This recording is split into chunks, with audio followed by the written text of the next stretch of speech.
Sige. So, sa proving, pinakauna talaga yung SOHCAHTOA. SOHCAHTOA is again sin cos tan, which is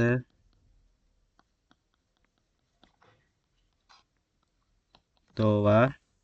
Meaning nito, opposite over adjacent, and opposite over hypotenuse. Adjacent over hypotenuse, tapos opposite over adjacent. Kaya nga eh. So, meron din silang reciprocal. Reciprocal is the opposite. Hindi. Is the kabaliktaran. So, halimbawa, reciprocal of A over B magiging B over A. Reciprocal nito is named CSC para sa sin. Second, para sa cosine. Tapos, cotangent sa tangent. CSC will be hypotenuse over opposite, hypotenuse over adjacent, and adjacent over opposite. So, yan yung pinaka-basic na stuff na kailangan. Anyways, dito sa proving. So, sa proving, pili tayo ng random na sagot. Ano ulit yung sagot dyan? Eto. So, sabihin natin na yung i-prove natin is number 1, sin x secant x cotangent x is equal to 1. Yung step sa proving is parang gagawa ka ng sarili mong formula or rather i-expand mo. So, sabihin natin na sin, then sin x, si secant is basically 1 over sine,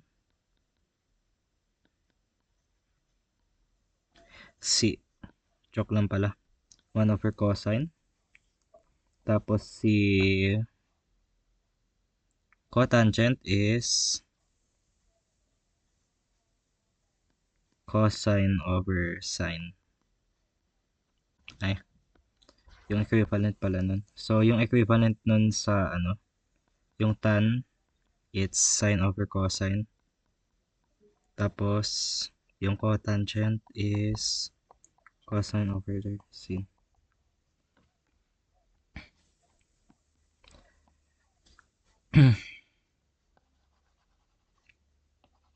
Wait lang. Pinakaunang gagawin kapag proving, you have to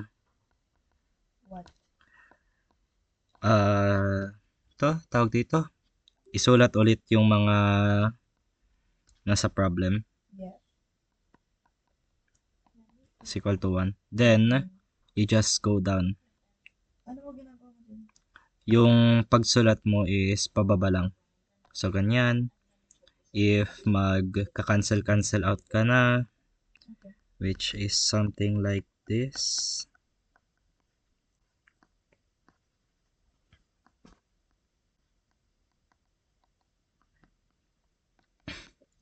Kailangan nyo ulit isulat, then ipakita nyo rin yung cancel out nyo. Then, finally, 1 is equal to 1. So, we have proved number 1. Okay, next question. Puntahan ko na lang yung medyo mahirap to para mas mabilis matapos. Sige, simulan natin number 10.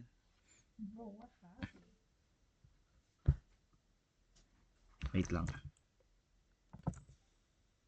Ayun, pati si Colin magiging famous. Anyways. Gago! Ay, bawal pala magmata. Bahala na. Di naman mapapaano to.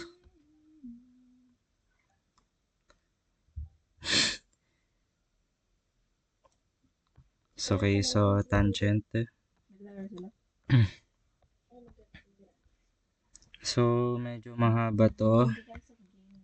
Ah,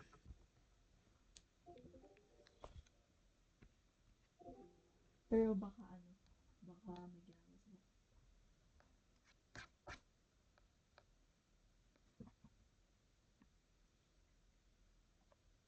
kaya dito tayo.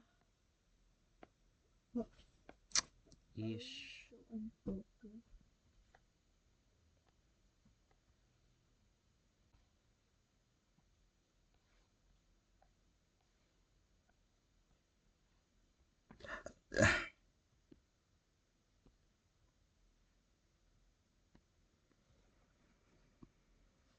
Okay, so yan. Tapos, oops.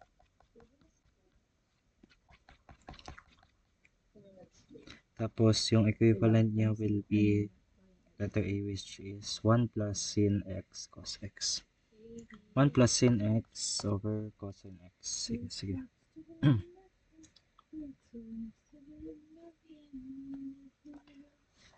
Ha.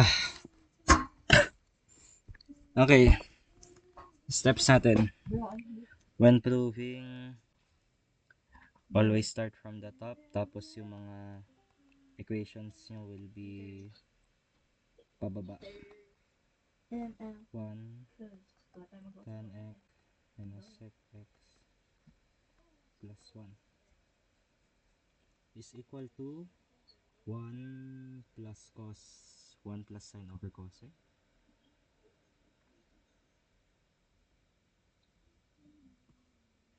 1 plus sine over cosine. Okay, tama. 1 plus sine over cosine.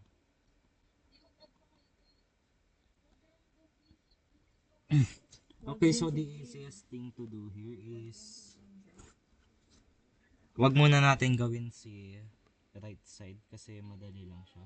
Rather, unahin natin si medyo complicated. So, kapag ganito,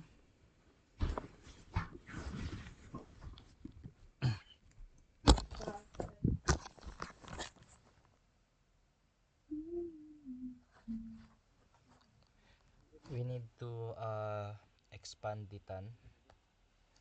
So, it's something like this, sin x over cosine x plus 1 over cosine x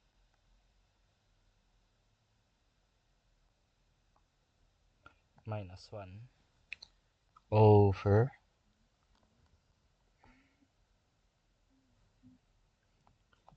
sin x over cosine x plus minus 1 over cosine x plus 1 will be equal to 1 plus sin x over cosine x. Next, since isa tong fraction, we can actually anong tawag dun? Pwede nating tanggalin yung fraction. So, we will divide this by cosine x and this also by cosine x para ma-cancel out natin ito, plus ito, and ito. If we do that, we will get sin x plus 1 minus cosine x over sin x plus 1. Pwede lang ba yun if actually pwede to sa medyo marami kasi kapag ganito mahilig yung proving sa mga LCD or what you call least common denominator. Kung babalik tayo dito, saan ba yung sinagutan ko naman? Okay, sige, magpa-distract muna. Punta tayo sa number 4 siguro.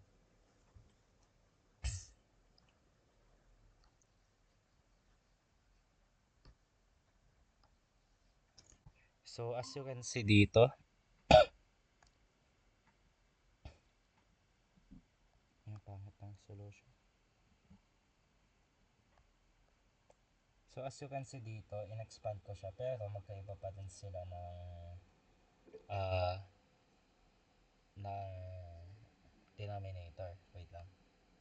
Para maging isa lang yung denominator, we can actually multiply them by the least common denominator. Kaya mangyari dyan, sin x times 1 plus sin x over tapos plus cosine sin x over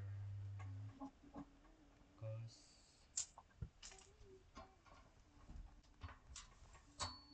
1 plus sin x.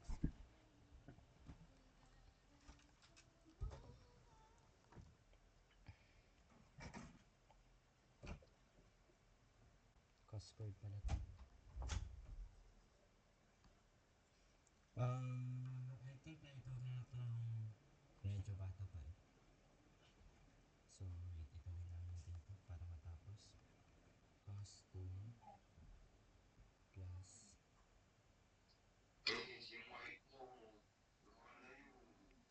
lumalayo, humihina. Sige.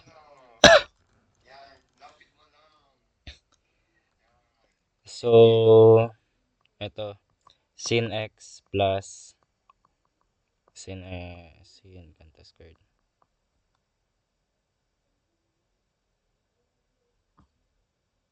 Ha, paano ko ito na-solve?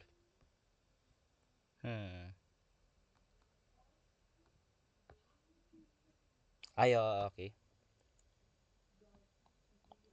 Cos x 1 plus sin x matitira will be 1 plus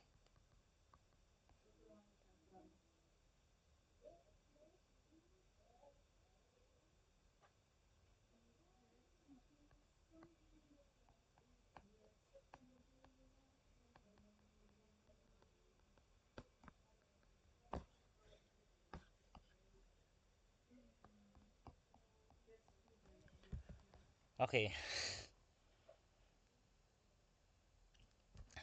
So, may isa pang kailangan pala matutunan, especially dito. Hindi ko na mention kaninang intro. Pero, it's very important. So, always remember that a squared plus b squared is equal to c squared. That is the fundamentals of Pythagorean theorem. Pero we can take that as well. Cosine squared plus sine squared is equal to 1. Kaya, nung nakita kong merong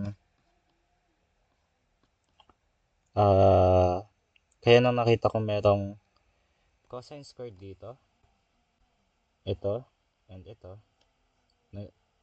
naging 1 plus sine x na lang. Para mawala yung confusion.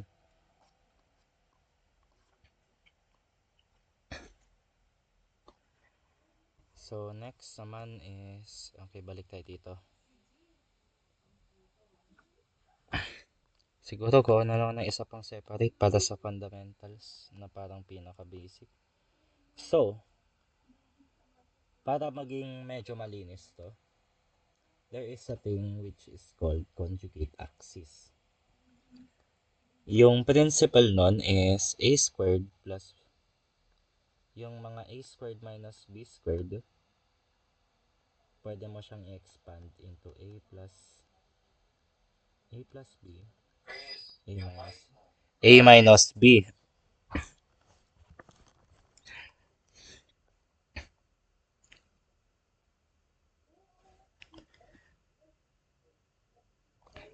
This is medyo true para sa lahat ng may positive and negative. So for example, halimbawa, we have something like sin x plus 1 na denominator. Tapos, gawa tayo ng like, hindi pala conjugate axis. Ano to? Conjugate formula? Ewan ko, basta conjugate something to. Kaya ito, halimbawa, cosine x. Tapos ano, meron siyang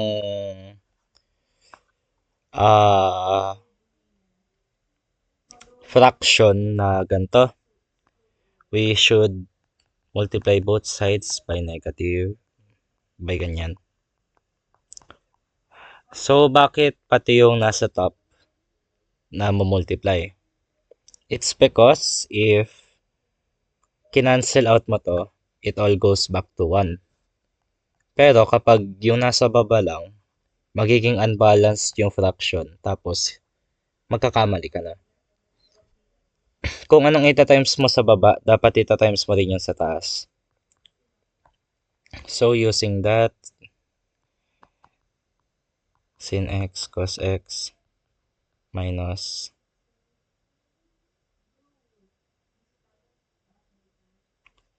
cosine over sin x minus 1. Actually, pwede mo rin to i-simplify pa ng mas lalo eh. So, ito na naman, balik na naman tayo sa ano. So, naalala niyo yung kanina, cos plus sin 2x minus 1 is equal to, is equal to 1. So, if we do this, kapag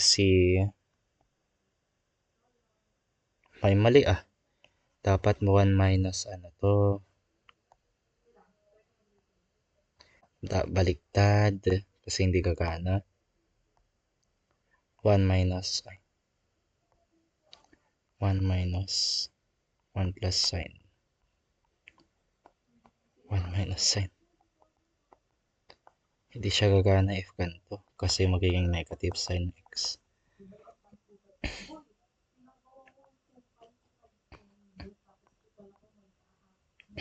Ganyan. So like 1 minus sin. Ganyan. So if we move this to the right, which is transposition, magiging ganito.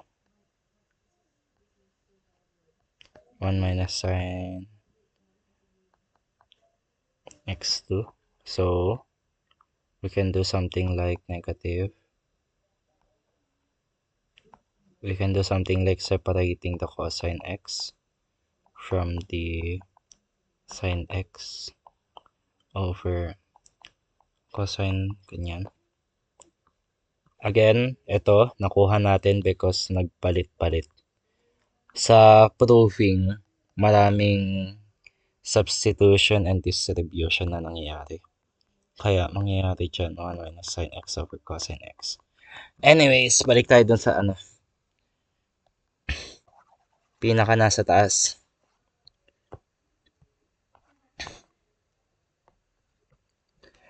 So, yung i-multiply natin dito will be sin x minus 1 minus cosine x. Tapos, again, minus 1 minus cosine x.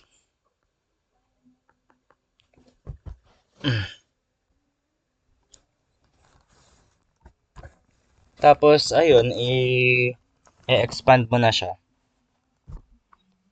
So, expansion.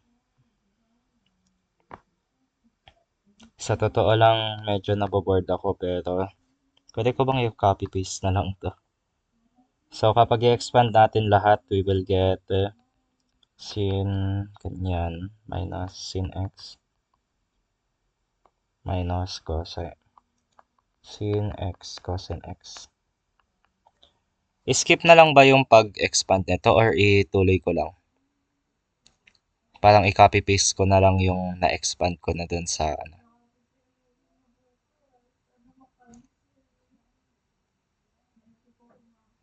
Sige. Wait lang.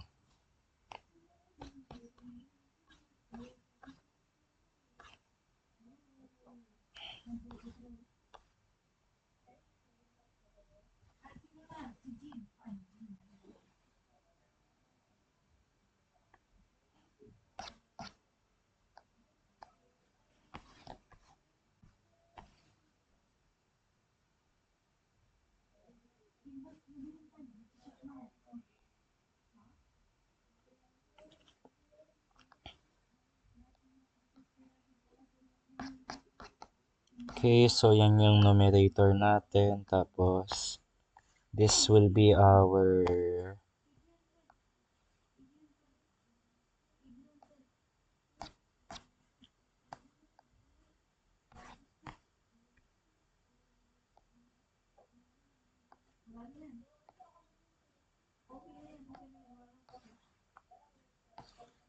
and this will be our denominator. So, yeah, we have that.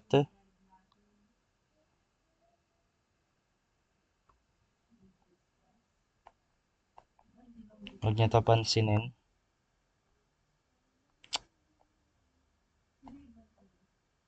Tangina.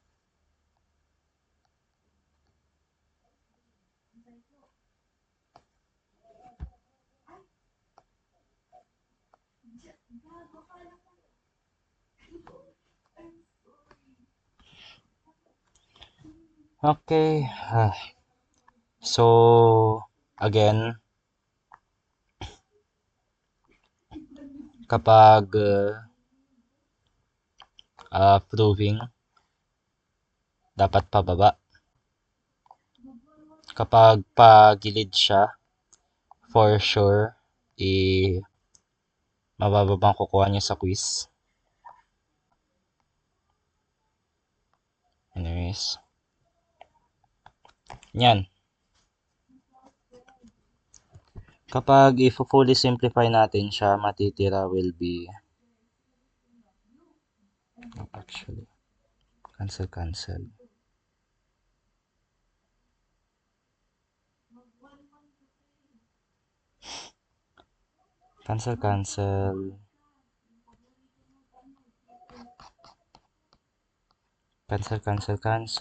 Tapos, tinamad ako. Ano yung nakuha natin? Close enough.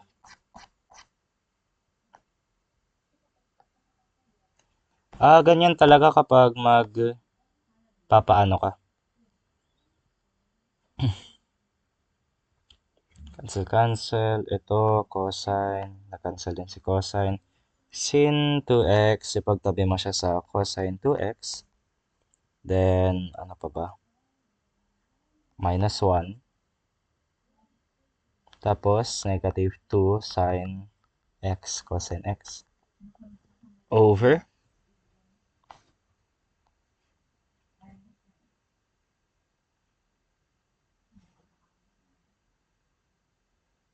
Cancel.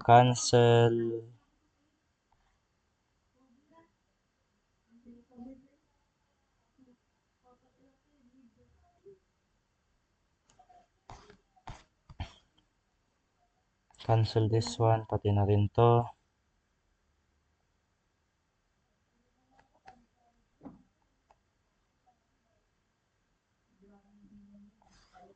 Tapos yung makukuha natin sa baba will be sin minus sin x minus 2 sin x plus 1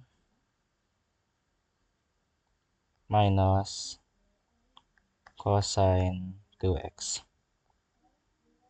Again, equals to that.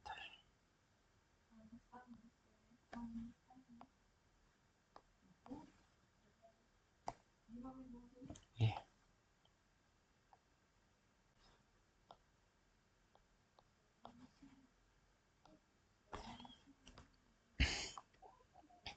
Then you do like ito. Kasi naalala natin na kapag yan is equal to 1. So, 1 minus 1, 0 na yan. Cancel out na rin yan. Matitira will be 2 sine cosine. 2 sine x. Cosine x. Over. Paano kaya to? Ay, ito. May nakita naman tayong pwedeng separate. So, ganito na muna tayo. 2 sin x plus the equivalent of 1 minus cosine 2x is, I think, sine 2. Then, i-substitute yan magiging this one. Tapos, ay bakit type? Tapos this, copy, paste. Then magiging that. Palit ng palit. Next. Negative 2 sine x cosine over 2 sine minus 2 sine x. Again, kopya mo na naman yan. Pababa ulit, negative 2 sine x cos x over, ano yung common nila?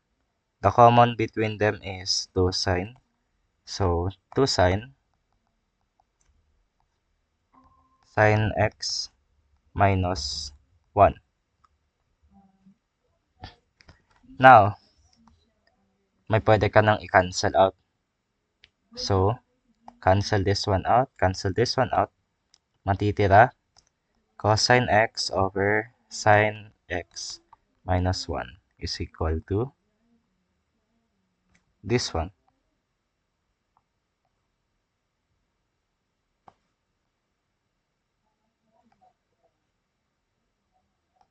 Pero, di pa tayo tapos. Kailangan pang kaparehas nito. Pero, as you can see, meron siyang negative sign. Kapag ganyan, we do yung kanina na naman. Cosine x multiplied by sine x plus 1 over sine x minus 1 sine x plus 1. Yeah, conjugate. Kapag nagets yung conjugate, it's gonna be pretty simple naman na.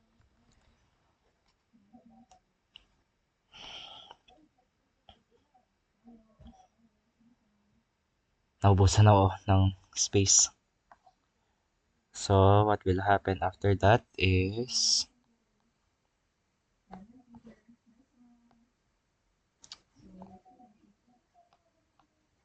wait lang.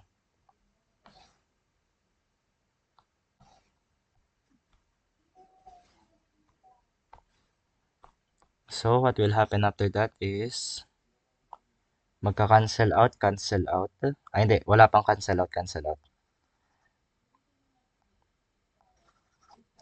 Kung ako sa inyo, hindi ko muna tayo ipapagdikit. So, yung usual kong ginagawa, cosine x sine plus 1 over. Tapos, ano ko muna to, i-finalize. Kaya mangyayari, minus 1. Na naman.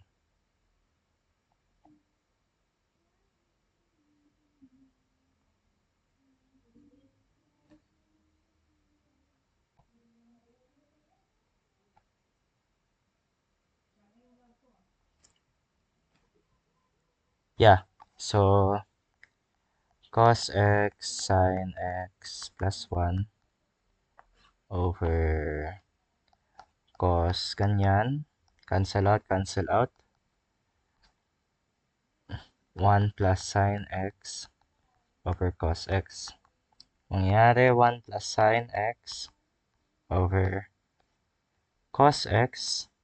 Tapos, yeah, you've proved it. If gagamit kayo ng equal sign, dapat laging ito yung kasama. Yung parang kailangan mong i-prove against. Bawal kayo gumamit ng equal sign na parang halimbawa, gumagawa ka ng formula or like isang sinisimplify mo siya. Bawal yung ganto, tas ganyan, tas may mangyayaring ganto. Hindi, bawal ganyan. Mamaminosan kayo. It needs to be proved against the equal sign na nasa kanina. So, may questions ba? Haba ng number 10. Okay, yun lang. Bye-bye. Yun lang ba?